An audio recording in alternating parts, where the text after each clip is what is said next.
अस्सलाम वालेकुम नाजरीन, मैं हूं वकास अजीम और आप देख रहे हैं 24 न्यूज़ HD। नाजरीन, पाकिस्तान और हिंदुस्तान के दरमियान कशीदगी मुसलसल बढ़ती हुई दिखाई दे रही है और हिंदुस्तान जो है वो अपनी गिरदड़ भपकियों से बाज नहीं आ रहा। कभी हिंदुस्तान की हुकूमत ये दावा करती है कि हम पाकिस्तान के ऊपर एयर स्ट्राइक करेंगे और कभी ये दावा किया जाता है कि पाकिस्तान के ऊपर हम फाइनेंशियल स्ट्राइक करेंगे, यानी कि पाकिस्तान के ऊपर मुआशी और इक्तिसादी पाबंदियां लगवाने की कोशिश करेंगे। और आज भी भारत की जो वजारत ख़जाना है उसके ज़राए से ये ख़बरें चलाई गई हैं कि हिंदुस्तान की हुकूमत अब IMF, वर्ल्ड बैंक और एशियाई तरक्याती बैंक के साथ रब्ता कर रही है और पाकिस्तान को दी जाने वाली जो फंडिंग है, जो फाइनेंसिंग है, वो रुकवाने का मुतालबा IMF, वर्ल्ड बैंक और एशियाई तरक्याती बैंक के सामने रखा जा रहा है। साथ ही साथ हिंदुस्तान की हुकूमत फाइनेंशियल एक्शन टास्क फोर्स के साथ भी रब्ता करने की कोशिश कर रही है और पाकिस्तान का नाम दोबारा ग्रे लिस्ट में डलवाने के लिए एक मुद्दा, एक केस FATF के सामने भी रखने की तैयारी कर रही है। लेकिन हिंदुस्तान की हुकूमत ये भूल चुकी है कि पाकिस्तान FATF की ग्रे लिस्ट से साल 2022 में निकल आया था, क्योंकि पाकिस्तान ने पूरी दुनिया के सामने अपना मुकदमा जीता था और दुनिया को यह बताया था कि पाकिस्तान ना तो दहशतगर्दों की माली मुआवनत करता है और ना ही दहशतगर्दों के लिए किसी किस्म का कोई नर्म गोशा रखता है। नाजरीन, यहाँ पर यह बात बताना बहुत ज़रूरी है कि FATF का जो एक्शन प्लान था वो इंतहाई सख्त था। दुनिया के किसी भी मुल्क को आज तक इतना सख्त FATF का एक्शन प्लान नहीं मिला जितना सख्त एक्शन प्लान पाकिस्तान को दिया गया था, क्योंकि FATF ने पहले 27 पॉइंट्स पाकिस्तान के सामने रखे थे, फिर उसके अंदर 7 मज़ीद जो शराइत हैं वो भी पाकिस्तान के ऊपर आयद कर दी गई थी। इसके साथ साथ 40 टेक्निकल पॉइंट्स थे जो कि FATF ने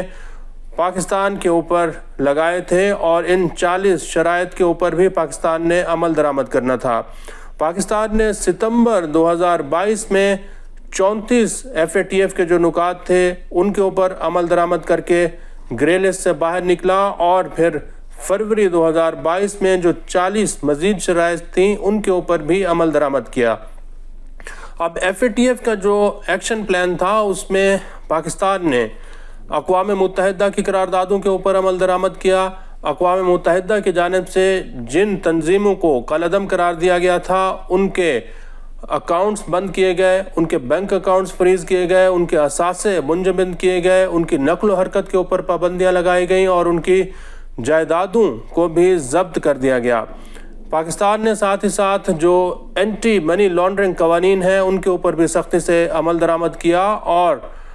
मनी लॉन्ड्रिंग की जो रिपोर्ट थी उसको पूरी दुनिया ने तस्लीम किया कि वाकई पाकिस्तान ने जो वादा किया था उसके ऊपर मुकम्मल अमल दरामद किया है। भारत का FATF के अंदर भी असर रसूख था, लेकिन इसके बावजूद पाकिस्तान अपना मुकदमा FATF में जीत चुका। अब भारत की हुकूमत जो है एक भोंडी हरकत कर रही है और ये कोशिश कर रही है कि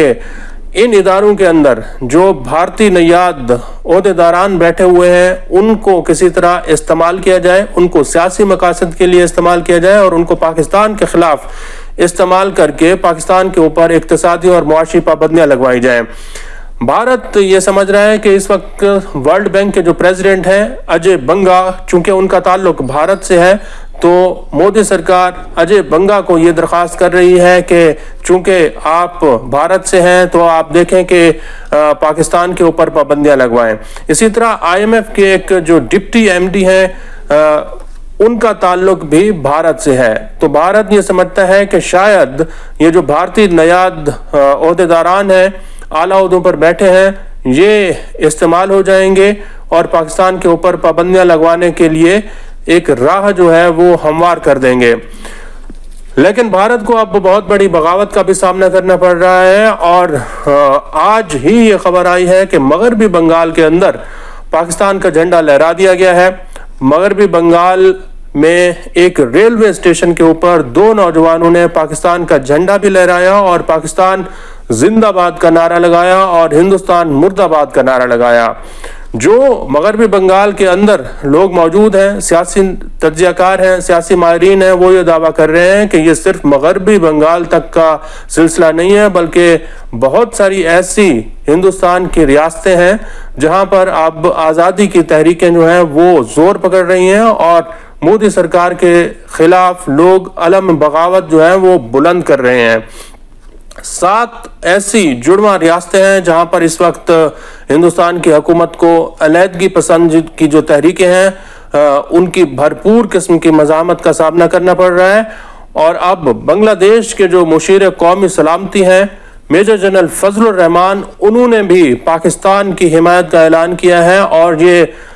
ऐलान कर दिया है कि अगर हिंदुस्तान की हुकूमत ने पाकिस्तान पर हमला करने की कोशिश की तो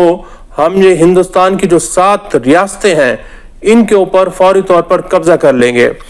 अब नाज़रीन आपको बताते हैं कि ये 7 रियासतें हैं कौन सी। इनमें सबसे पहले अरुणाचल प्रदेश, आसाम, मणिपुर, मेघालय, मिजोरम, नागालैंड और त्रिपुरा, ये वो 7 रियासतें हैं जो कि शुमाल मशरकी भारत में आती हैं। इनकी सरहदें एक दूसरे के साथ जुड़ी हुई हैं और इनकी जो सरहदें हैं ये चीन के साथ भी मिलती हैं और भूटान, बांग्लादेश और नेपाल के साथ भी मिलती हैं। ज़मीनी तौर पर ये रियासतें ऐसा महसूस होता है कि इंडिया से कटी हुई हैं, क्योंकि एक ही रास्ता है जो इन 7 रियासतों को भारत के साथ जोड़ रहा है। अब यहाँ पर जो सूरत हाल है वो इंतहाई हसास है, क्योंकि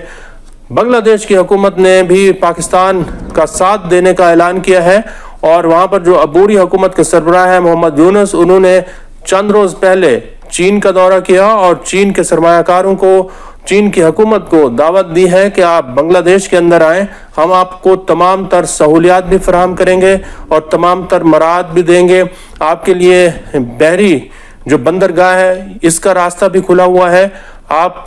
इंडिया की तरफ मत देखें बल्कि बांग्लादेश में आकर अपनी सनतें लगाएं, क्योंकि चीन की जो हुकूमत है उसके ताल्लुकात तिजारती तौर पर और सियासी तौर पर इंडिया के साथ इस वक्त कशीदा हैं। तो चीन ये देख रहा है कि ये जो 7 रियासतें हैं इनके अंदर अपनी सरमायाकारी किस तरह बढ़ाई जा सकती है। और फिर बांग्लादेश की हुकूमत चीन के लिए ये भी पेशकश कर रही है कि बांग्लादेश के जो हमसाया ममालिक हैं भूटान और नेपाल, वहाँ पर चूँकि बहुत बड़े आबी वसाइल मौजूद हैं तो वहाँ पर भी इन हाइड्रो पावर प्रोजेक्ट्स में सरमायाकारी चीन के लिए एक बहुत बड़ा मौका हो सकती है। तो हिंदुस्तान की हुकूमत जो है वो इस वक्त बुरी तरह फंस चुकी है और हिंदुस्तान की रियासतों के अंदर पाकिस्तान के झंडे लहराए जा रहे हैं और पाकिस्तान जिंदाबाद के नारे लग रहे हैं। यही वो वक्त है जब हिंदुस्तान की हुकूमत और मोदी सरकार को होश के नाखून लेने होंगे, वरना हिंदुस्तान बहुत कुछ खो सकता है। आज के लिए इतना है। इस वीडियो को आप कमेंट सेक्शन में जाकर लाइक कर सकते हैं और अपनी राय का भी इजहार कर सकते हैं। बहुत बहुत शुक्रिया।